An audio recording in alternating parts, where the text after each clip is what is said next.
Siz har kuni ko'rinmas soliq to'laysiz. Nima, bu haqda bilmasmidingiz? Masalan, do'kondan mana shunday oddiy suv sotib olganimizda ham soliq to'layotgan bo'lamiz. Qanaqasiga deb o'ylayotgan bo'lsangiz, hozir tushuntiraman.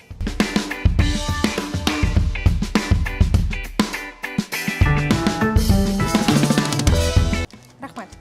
Do'kondan 3000 so'mlik narsa oldingiz, bo'ldi. Uni solig'ini ham to'lab bo'ldingiz. Siz uni alohida borib to'lamaysiz, balki u har bir mahsulot narxining ichiga yashirilgan. Buni iqtisodchilar qo'shilgan qiymat solig'i deyshadi. Oddiy tilda aytganda esa bu ko'rinmas soliq. Xo'sh, o'zi soliq nima va biz nega soliq to'laymiz? O'zbekistonda aslida soliq tizimi qanday ishlaydi? Nima uchun kimdir kamroq, kimdir esa ko'proq soliq to'laydi? Bugun mana shu savollarga sodda, tushunarli tilda javob topamiz. Faqat sizdan bir iltimos, videoga like bosing va sahifalarimizga obuna bo'ling. Bu orqali siz bizni qo'llab-quvvatlagan bo'lasiz. Xo'p, hurmatli soliq to'lovchilar, tayyor bo'lsangiz, boshladik.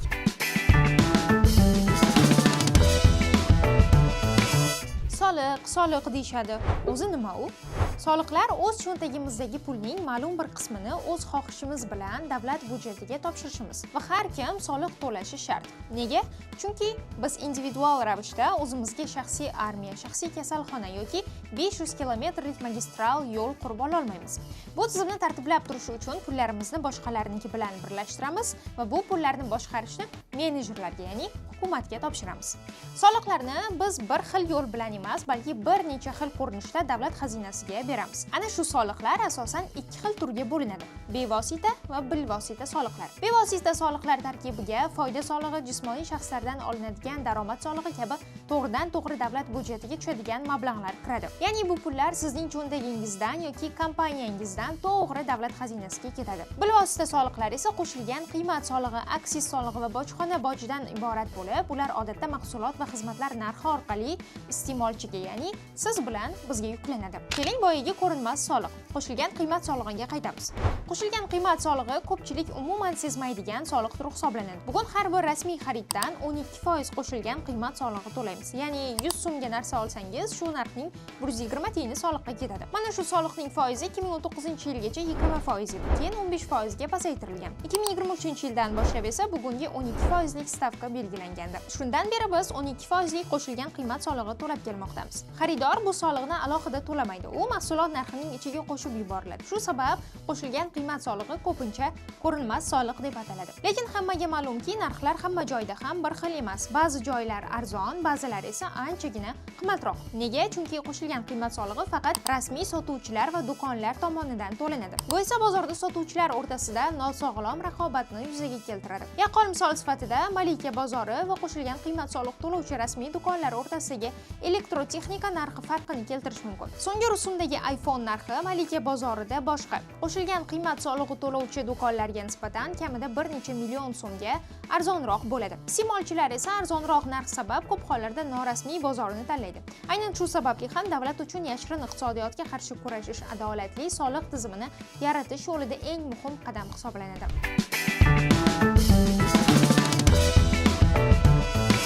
Endi esa eng katta pullar aylanadigan sohaga o'tamiz. Foyda solig'i bu davlat budjetining asosiy manbalaridan biri. Bu soliq turi mamlakatdagi kompaniyalardan ular topgan sof foyda hisobidan olinadi. Hozirda foyda solig'ining bazaviy stavkasi 15% ni tashkil qiladi. Deylik, ma'lum bir kompaniya bir yilda 1 milliard so'mlik mahsulot sotdi. Bu tushumning 700 million so'mi ijara, oyliklar va xomashyo kabi xarajatlarga ketadigan bo'lsa, qolgan 300 million so'mi kompaniyaning foydasi bo'ladi. Mana shu foydaning 15%, ya'ni 45 million so'mi foyda solig'i sifatida to'lanadi. Qolgan 255 million so'm esa kompaniyaga sof foyda sifatida qoladi. Albatta, bu soliqni har xil sohadagi kompaniyalar turlicha foiz stavkasida to'lashlari mumkin. Masalan, mamlakatda zamonaviy texnologiyalarni rivojlantirish uchun IT park rezidentlariga bu bo'yicha alohida imtiyozlar berilgan. Xo'sh, foyda solig'i O'zbekiston uchun qanchalik muhim? Keling, aniq raqamlarga qaraymiz. 2026-yilning birinchi choragida davlat budjetiga jami 63,6 trillion so'mlik tushumlar amalga oshirilgan bo'lsa, shuning qariyb 3dan biri aynan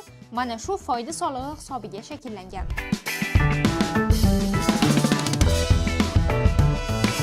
Endi esa shaxsan sizning cho'ntagingizga daxldor bo'lgan soliq turi, ya'ni jismoniy shaxslarning daromad solig'i haqida gaplashamiz. Bu soliq turi fuqarolarning ish haqqi va boshqa daromadlaridan ushlab qolinadi. O'zbekistonda ushbu soliq stavkasi hozirda 12% ni tashkil etadi. Ko'pchilik oyligimdan 12% qirqib olinyapti deb o'ylaydi, lekin bu soliq asosan rasmiy ish beruvchi tomonidan to'lanadi. Masalan, siz xodim sifatida 10 million so'm oylik maosh olsangiz, ish beruvchi tomonidan sizga aslida 11 million 364 ming so'm ish haqqi yoziladi. Buning 1 million 364 ming so'mi daromad solig'i sifatida to'g'ridan-to'g'ri davlatga o'tkazib beriladi. Siz esa qo'lingizga sof 10 million so'mni olasiz. Lekin hamma ham ish haqqidan soliq to'lamaydi. Masalan, o'zini o'zi band qilgan shaxslar daromad solig'idan butunlay ozod qilingan. Buning o'rniga ular aylanmadan olinadigan soliq to'laydi. Bu soliq foizi esa atiga 1% miqdorda belgilangan.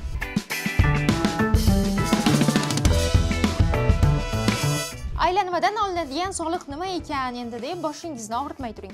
Hozir tushuntiraman. Bu soliq turi asosan kichik biznes va tadbirkorlar uchun mo'ljallangan bo'lib, uning bazaviy stavkasi 4% miqdorida belgilangan. Shunga qaramay, yillik aylanmasi 1 milliard so'mgacha bo'lgan yakka tartibdagi tadbirkorlar imtiyozli ravishda 1% miqdorida aylanmadan soliq to'laydi. Mas'uliyati cheklangan jamiyatlar, ya'ni MCJlar esa yillik tushumi 1 milliard so'mgacha bo'lgan taqdirda 4% aylanmadan soliq to'laydi. Agar tushum 1 milliard so'mdan oshsa yoki korxona ixtiyoriy ravishda o'zi xohlasa, umumiy tizimga o'tadi va 12% qo'shilgan qiymat solig'i hamda 15% foyda solig'i to'lashni boshlaydi. Davlat nega bunday qilgan? Sababi bu tizim kichik biznesni rivojlantirish va tadbirkorlikka endi qadam qo'yayotganlarni qo'llab-quvvatlaydi.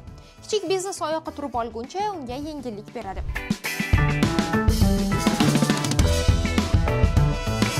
Navbatdagi soliq turi esa mutlaqo boshqacha xarakterga ega. Bu aksiz solig'i. Uni shunchaki budjetni to'ldirish emas, balki qaysidir ma'noda aholi o'rtasida sog'lom turmush tarzini rag'batlantirish uchun joriy etilgan soliq turi deyish mumkin. Ya'ni odatda bunday soliqlar alkogol va tamaki mahsulotlari, shakar, gazli ichimliklar, benzin, gaz hamda boshqa ma'lum turdagi tovarlarga nisbatan qo'llanadi. Bu soliqning asosiy maqsadi nafaqat budjetga qo'shimcha daromad keltirish, balki inson salomatligiga yoki ekologiyaga zarar keltiruvchi ayrim mahsulotlar iste'molini narx orqali tartibga solish, ya'ni ularni kamaytirishdan iborat. Davlat ma'lum bir zararli mahsulotlarga yuqori aksiz solig'i qo'yish orqali ularning narxini qimmatlashtiradi va iste'molni kamaytirishga harakat qiladi. Oddiy xaridor esa aksiz solig'ini borib alohida to'lamaydi. U ham mahsulot narxining ichiga qo'shib yuborilgan bo'ladi. Siz sotib olayotgan benzin, sigaret yoki ayrim shirin ichimliklar narxining ma'lum bir qismi aslida mana shu aksiz solig'idan iborat. Hozirda aksiz solig'i O'zbekistonda har bir mahsulot turi uchun turlicha belgilangan. Masalan, alkogol uchun boshqacha, tamaki uchun esa boshqacha foizda soliq olinadi.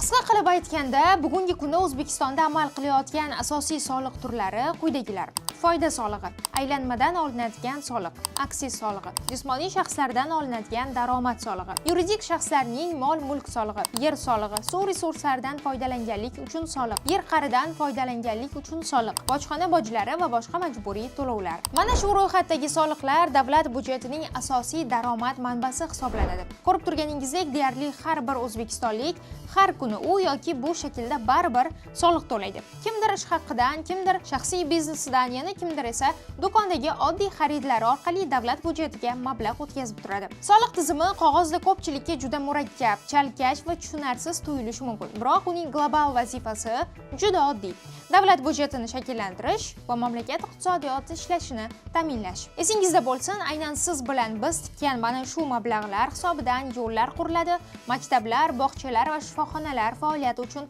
pul ajratiladi. Shu sababli soliqlar nafaqat davlat apparati, balki butun boshli jamiyat va iqtisodiyotning yashab qolishi uchun eng muhim hayotiy tizim hisoblanadi. Biz esa to'layotgan pullarimiz evaziga o'sha hukumatdan, ya'ni menejerlardan loy ko'chalar emas, munosib sharoitlar talab qilishga haqli bo'lgan soliq to'lovchilarmiz. Vaqt o'zini kuzatishda davom eting va izohlarda yana qaysi mavzularni tahlil qilishimizni yozib qoldiring. Biz ularni albatta ko'rib chiqamiz.